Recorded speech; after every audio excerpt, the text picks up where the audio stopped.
بسم اللہ الرحمن الرحیم۔ السلام علیکم معزز ناظرین کرام، آج کا جو واقعہ ہم بیان کریں گے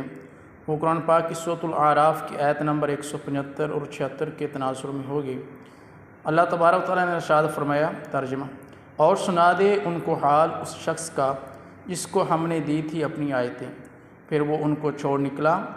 پھر اس کے پیچھے لگا شیطان تو وہ ہو گیا گمراہوں میں، اور ہم چاہتے تو بلند کرتے اس کا رتبہ ان آیتوں کی بدولت، لیکن وہ تو ہو رہا زمین کا اور پیچھے ہو لیا اپنی خواہشوں کے، تو اس کا حال ایسے ہے جیسے کتا اس پر بوجھ لا دیں تو ہانپے اور چھوڑ دیں تو ہانپے۔ یہ مثال ہے ان لوگوں کی جنہوں نے جھٹلایا ہماری آیتوں کو، سو بیان کر یہ احوال تاکہ وہ دھیان کرے۔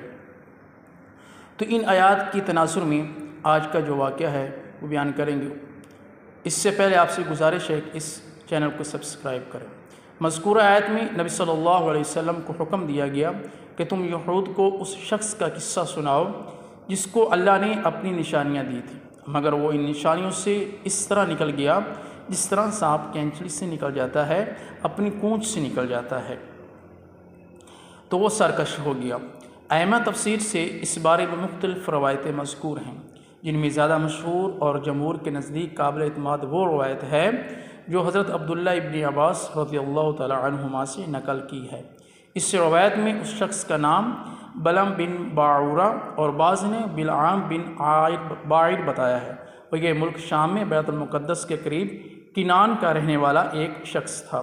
ایک روایت میں اس کو اسرائیلی بتایا گیا ہے اور اسے اللہ تعالیٰ کی بعض کتابوں کا علم حاصل تھا۔ قرآن کریم میں جو اس کی صفت بیان ہوئی ہے وہ الذی آتیناہ آیاتنا ہے، اس سے اسی علم کی طرف اشارہ ہے، یعنی کہ اس کو اسم اعظم کا علم تھا۔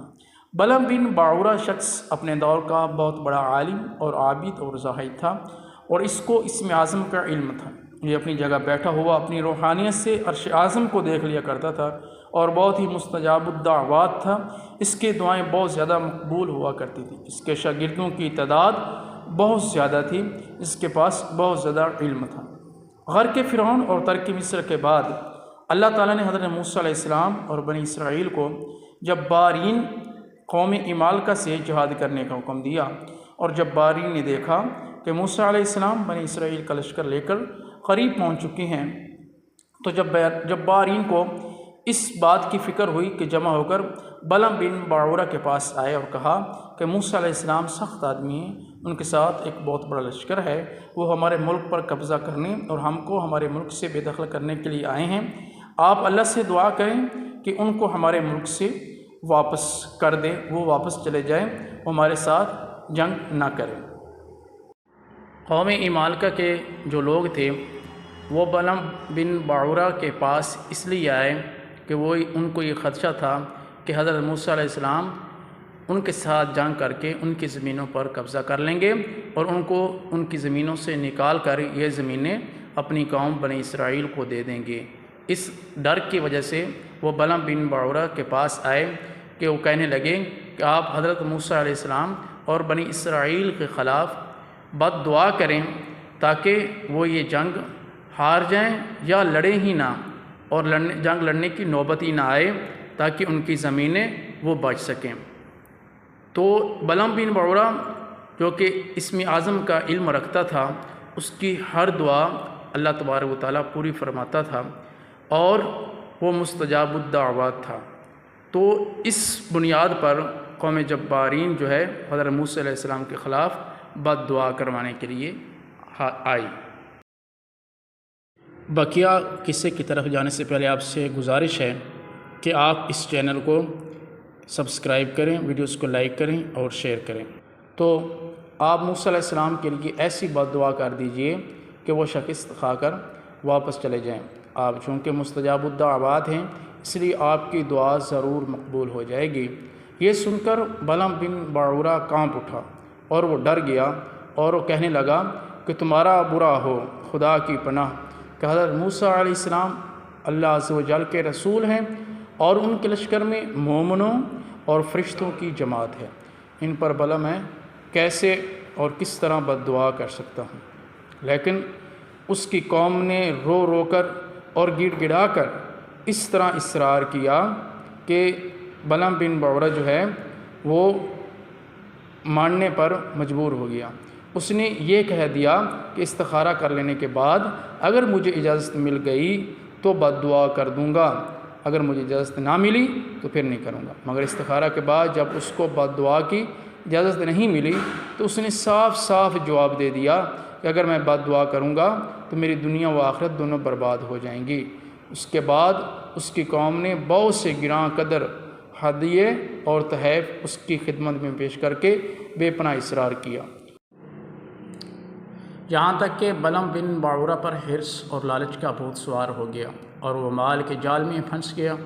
اور اپنی گدی پر سوار ہو کر بد دعا کرنے کے لیے چل پڑا۔ وہ حضرت موسیٰ علیہ السلام اور بنی اسرائیل کے خلاف بد دعا کرنے کے لیے چل پڑا۔ راستے میں بار بار اس کی گدی ٹھہر جاتی اور منہ موڑ کر بھاگ جانا چاہتی تھی، مگر یہ اس کو مار مار کر آگے بڑھاتا رہا، یہاں تک کہ گدی کو اللہ تعالیٰ نے بولنے کی طاقت عطا فرمائی اور اس نے کہا کہ افسوس اے بلم، تو کہاں اور کدھر چل پڑا ہے؟ دیکھ میرے آگے فرشتے ہیں جو میرا راستہ روکتے ہیں اور میرا منہ موڑ کر مجھے پیچھے کی طرف دھکیل رہے ہیں اور تو مجھے آگے کی طرف لے جانا چاہ رہا ہے۔ تو گدی بلم سے کہنے لگی اے بلم، تیرا برا ہو، کیا تو اللہ کے نبی اور مومنین کی جماعت پر بد دعا کرے گا؟ گدی کی تقریر سن کر بھی بلم بن بعورہ پر کوئی اثر نہیں ہوا، واپس نہیں ہوا، یہاں تک کہ بلم بن بعورہ ایک حسبان نامی پہاڑی پر چڑھ گیا اور بلندی سے حضرت موسیٰ علیہ السلام کے لشکروں کو بغور دیکھا اور مال و دولت کے لالچ میں اس نے بد دعا شروع کر دی۔ لیکن خدا عز و جل کے شان کہ وہ حضرت موسیٰ علیہ السلام کے خلاف بد دعا کرتا مگر اس کی زبان پر اس کی قوم کے لیے بد دعا جاری ہو جاتی۔ یہ دیکھ کر کئی مرتبہ اس کی قوم نے ٹوکا کہ اے بلم، تم تو الٹی بد دعا کر رہے ہو۔ تو اس نے کہا اے میری قوم، میں کیا کروں، میں بولتا کچھ اور ہوں اور میری زبان سے کچھ اور ہی نکلتا ہے۔ پھر اچانک اس پر یہ غضب الہی نازل ہو گیا کہ اس کی زبان لٹک گئی اور اس کے سینے پر آ گئی، اور اس طرح اس کی دنیا و آخرت برباد ہو گئی، غارت ہو گئی۔ تو اس وقت بلم بن بعورہ نے اپنی قوم سے رو کر کہا کہ افسوس، میری دنیا و آخرت دونوں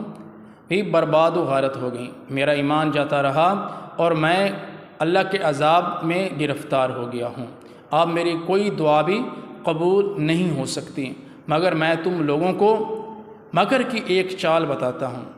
تم لوگ ایسا کرو کہ شاید حضرت موسیٰ علیہ السلام کے لشکروں کو شکست ہو جائے۔ تم لوگ ہزاروں خوبصورت لڑکیوں کو بہترین پوشاک اور زیورات پہنا کر اسرائیل کے لشکروں میں بھیج دو، اگر ان کے ایک آدمی بھی زنا کرے گا تو پورے لشکر کو شکست ہو جائے گی۔ تو اس نے یہ چال اس اپنی قوم کو بتائی۔ زناکاری میں مشغول اور اس کی سزا۔ چنانچہ بلم بن بعورہ کی قوم نے اس کے بتائے ہوئے مکر کا جال بچھایا اور بہت سی خوبصورت دوشیزاؤں کو بناؤ سگار کرا کر بنی اسرائیل کے لشکروں میں بھیجا، یہاں تک کہ بنی اسرائیل کا کمانڈر جو ایک بہت بڑا رئیس بھی تھا، وہ ایک لڑکی کے حسن و جمال پر فریفتہ ہو گیا اور اس کو اپنی گود میں اٹھا کر حضرت موسیٰ علیہ السلام کے سامنے گیا اور فتویٰ پوچھا کہ اے اللہ عز و جل کے نبی، یہ عورت میرے لیے حلال ہے یا نہیں؟ تو آپ علیہ السلام نے فرمایا خبردار، یہ تیرے لیے حرام ہے، فوراً اس کو اپنے سے الگ کر دے اور اللہ عز و جل کے عذاب سے ڈر۔ مگر اس رئیس پر غلبہ شہوت کا ایسا زبردست بھوت سوار ہو گیا تھا کہ وہ اپنے نبی علیہ السلام کے فرمان کو ٹھکرا کر اس عورت کو اپنے خیمے میں لے گیا اور زناکاری میں وہ مشغول ہو گیا۔ زناکاری کا اثر تو ہونا تھا،